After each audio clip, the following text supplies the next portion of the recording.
Halla of Rutgers Howe had just inherited a great deal of money and was therefore spending her evening trying to figure out how to kill herself. This was not a normal response to inheriting wealth. She was aware of that. Unfortunately, she didn't seem to have many other options. She had been locked in her room for 3 days, and the odds of escape, never good, were growing increasingly slim.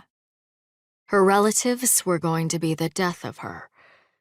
She had always believed that this was true in a metaphorical sense. Her 2 aunts and her assorted cousins would have tried the patience of a paladin or a saint. It was only in the last 2 days that she'd realized it was probably true in a literal sense as well. Halla rested her forehead against the diamond-shaped glass in the window.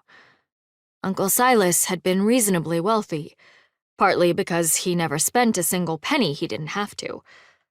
All the windows were made of many tiny panes, inexpensive to replace if one was broken. He would have used oiled paper if he could have gotten away with it, like the poorest houses in the village. But as he aged, the damp got into his joints. When not even a roaring fire could drive it away, he finally gave up and put glass in the windows.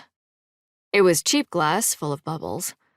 The reflection it threw back to her was distorted, so she could see only an oval of pale skin, pale hair, and reasonably dark morning clothes. She wished Silas had spent more on glass and saved less, or at least had the decency to leave the money to his other family members and not to her.